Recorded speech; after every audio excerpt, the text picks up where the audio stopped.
Assalamualaikum warahmatullahi wabarakatuh. Kami dari kelompok 7B yang beranggotakan saya sendiri Rahmanovia Pratiwi, saya Aulianis Pranum, saya Alisani Marcella. Pada video kali ini kami akan membahas mengenai katabolisme asam amino.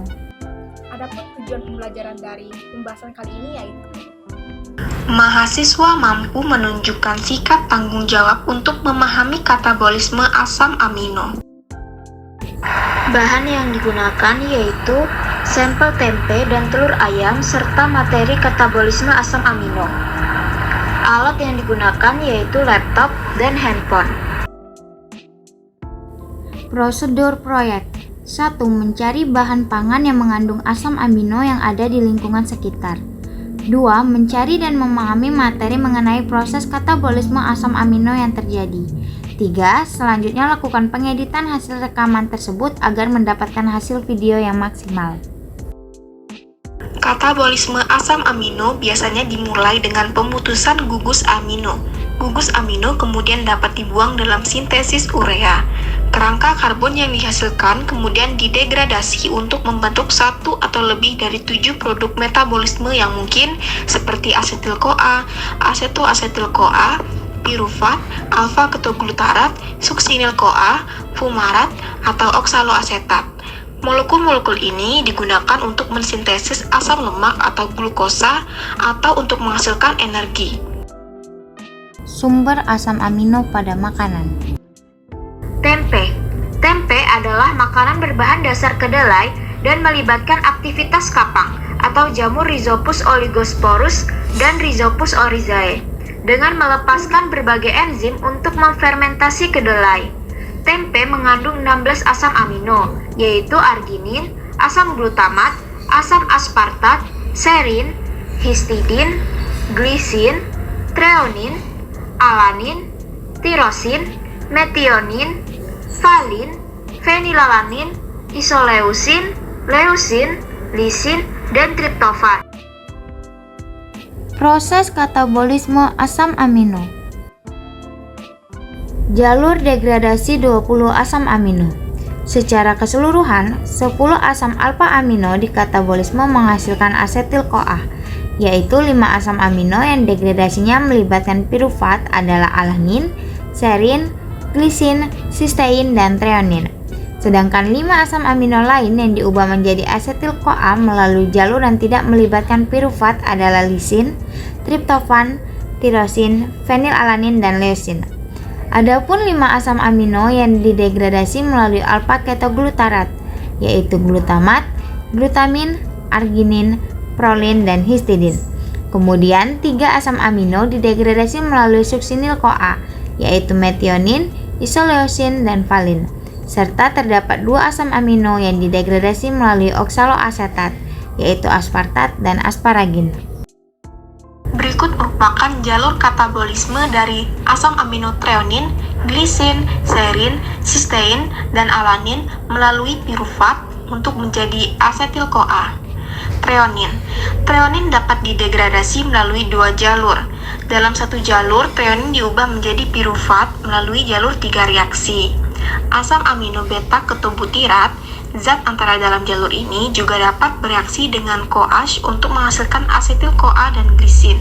Sebagian besar molekul treonin didegradasi menjadi propionil-CoA, sebuah molekul yang kemudian diubah menjadi suksinil-CoA antara siklus asam citrat. Glisin. Glisin didegradasi oleh enzim pembelahan glisin untuk membentuk karbon dioksida, amonium, dan N-5,N-10 metilen tetrahidrofolat dalam reaksi yang memerlukan NAD+. Glisin dapat diubah menjadi serin oleh serin hidroksimetiltransferase. Serin. Serin diubah menjadi pirufat dengan pelepasan amonium oleh enzim serin dehidratase. Kemudian sistein. Jalur utama untuk katabolisme sistein adalah jalur 3 reaksi di mana sistein sulfinat antara teroksidasi mengalami transminasi dan kemudian desulfurasi untuk menghasilkan pirufat dan disulfid. Alanin.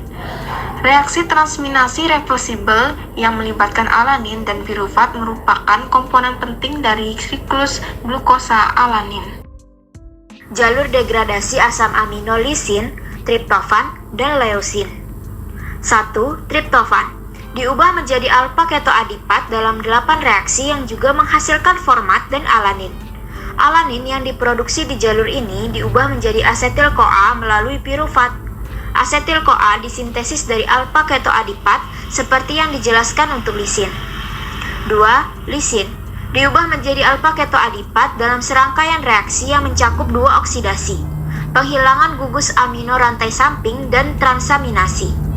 Asetoasetil-CoA diproduksi dalam jalur reaksi yang mencakup beberapa oksidasi, dekarboksilasi, dan hidrasi.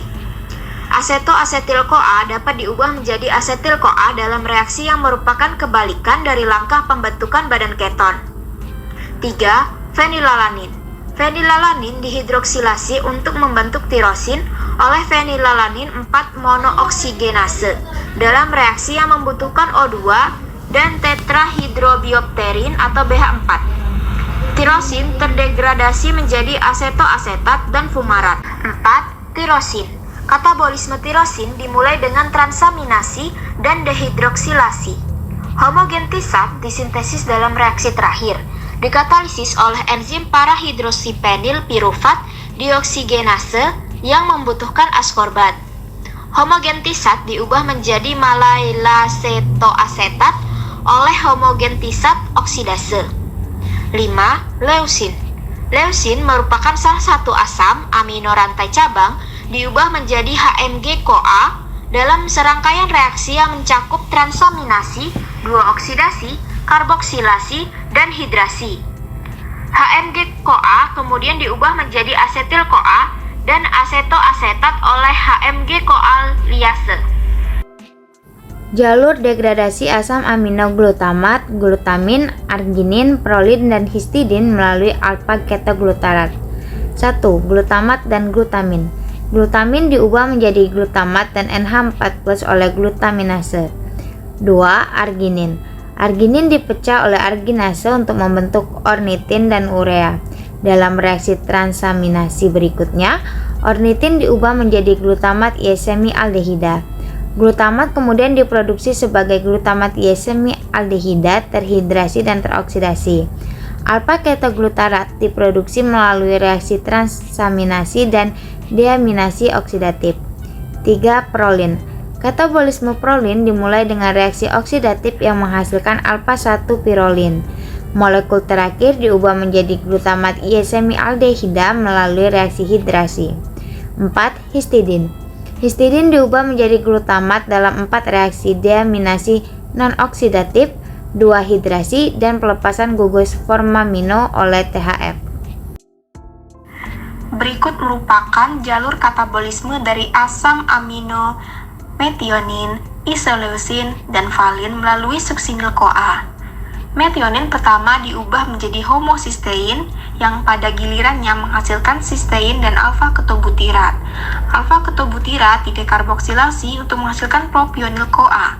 Produk konversi isoleusin menjadi propionil-CoA termasuk asetil-CoA, 3-NADH, dan 1 karbon dioksida. Produk degradasi dari valin meliputi 3-NADH, 1-FADH2, dan 2 karbon dioksida.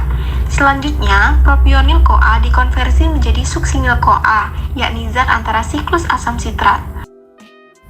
Jalur degradasi asam amino aspartat dan asparagin melalui oksaloasetat. Katabolisme asam amino melalui jalur oksaloasetat. Asam amino aspartat maupun asparagin didegradasi untuk membentuk oksaloasetat. Aspartat diubah menjadi oksaloasetat dengan reaksi transaminasi tunggal. Asparagin awalnya dihidrolisis untuk menghasilkan aspartat oleh asparaginase. Kesimpulan, degradasi semua asam amino akhirnya ada 7 asam amino dipecah menjadi asetil-CoA, 5 asam amino diubah menjadi alpha-ketoglutarat, 4 menjadi suksinil-CoA, 2 menjadi fumarat, dan 2 menjadi oksaloasetat. Selanjutnya, ada 6 asam amino diubah menjadi pirufat yang dapat diubah menjadi asetil-CoA atau oksaloasetat. Sekianlah video dari kami akhiri. Wassalamualaikum warahmatullahi wabarakatuh.